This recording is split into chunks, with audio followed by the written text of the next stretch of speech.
Hello friends, welcome back to management Mancha by doctor Barkha Gupta. अभी exam हो चुका है एनटीयूजीसी नेट का। अब सवाल ये आता है कि अब क्या करें। जब तक आंसर की नहीं आई है तो क्या सिर्फ हम सोचते रहें कि हमें क्या आंसर की आएगी तो कौन सा क्वेश्चन सही था कौन सा गलत था, ये सिर्फ यही सोचते रहना है या कुछ वैल्यूबल करना है और टाइम को यूटिलाइज करना है। तो मुझे लगता है कि आप लोगों को इस बारे में सोचने से बेटर है टाइम को यूटिलाइज करें। अभी पेपर हो चुका है, ठीक है। आप लोग जब आंसर की आएगी उस टाइम पर उसको एनालाइज करना। अभी थोड़ा सा रिलैक्स हो जाओ। 2-3 दिन रिलैक्स होने के बाद में अब जो हमारा टारगेट है वो आप ये रखो कि कहीं ना कहीं आपको ना थोड़ा सा रिसर्च की तरफ अपना इंटरेस्ट जो है वो शो करना चाहिए, अगर आप टीचिंग लाइन में इंटरेस्ट रखते हैं तो, ठीक है ना। अगर आप टीचिंग लाइन नहीं प्रेफर करते हैं, आप किसी और लाइन को प्रेफर करते हैं, उस केस में भी आप उसके बारे में इंफॉर्मेशन कलेक्ट कीजिए कि आपको कौन से एग्जाम्स देने हैं। पीएसयू का एग्जाम देना है आपको, या फिर आप लोग किसी और यूनिवर्सिटी में अप्लाई करना चाहते हैं, जूनियर रिसर्च फेलोशिप के लिए करना चाहते हैं, पीएचडी के लिए कुछ अलग से यूनिवर्सिटीज के एग्जाम देना चाहते हैं, आप क्या करना चाहते हैं अब उसकी तरफ फोकस करिए। अभी आप एग्जाम दे चुके हैं, अब एग्जाम देने के बाद में और कौन से नए एग्जाम्स हैं जो आ रहे हैं जिनको आपको देना है, क्यों देना है। आई नो कि एनटीयूजीसी नेट का एग्जाम ही बिगेस्ट एग्जाम होता है, बट उसके थ्रू आपकी नॉलेज एनहेंस होगी, तो इसलिए आप लोग दे सकते हो। जो सेट के एग्जाम्स होते हैं उनको भी आप लोग दे सकते हैं।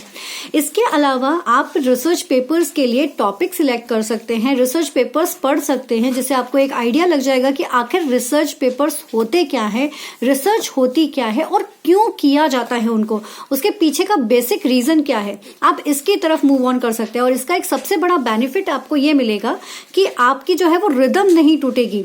पता चला आंसर की जब आई, गॉड फॉरबिड आपका सबका सिलेक्शन हो जाए, ये भी मैं चाहती हूँ, बट इनकेस सिलेक्शन नहीं हुआ, हम सभी जानते हैं कहीं ना कहीं प्रिपरेशन में अगर थोड़ी कमी हो जाए तो नहीं हो पाता है सिलेक्शन। तो उस केस में आपकी रिदम ना टूटे, इसके लिए जरूरी है कि आप ना अपने आप को पढ़ाई में थोड़ा सा इन्वॉल्व करके रखें।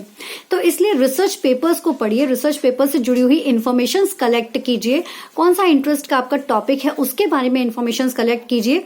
ये सारे काम जो है वो एग्जाम्स के पहले आप लोग या अपनी प्रिपरेशन को दोबारा स्टार्ट करने से पहले आप लोग कर सकते हैं, ठीक है। और जो बच्चे बिल्कुल जस्ट जिन्होंने इसलिए एग्जाम दिया था कि जस्ट उनको एक आइडिया लग जाए कि पेपर कैसा होता है, तो वो तो अभी से अपनी प्रिपरेशन जो है वो स्टार्ट कर दो भाई, बिल्कुल फुल प्रूफ प्लानिंग के साथ में अपनी प्रिपरेशन स्टार्ट कर दीजिए। और बाकी बच्चे रिसर्च के बारे में इंफॉर्मेशन कलेक्ट कीजिए।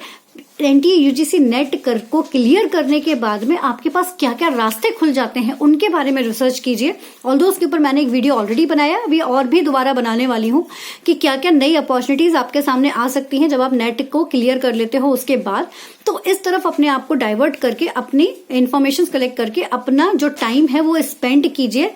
सिर्फ ये सोचना कि कौन सा क्वेश्चन सही था कौन सा गलत था उसको अभी खत्म कीजिए। Okay, all the best, take care, keep study hard and smart, take care.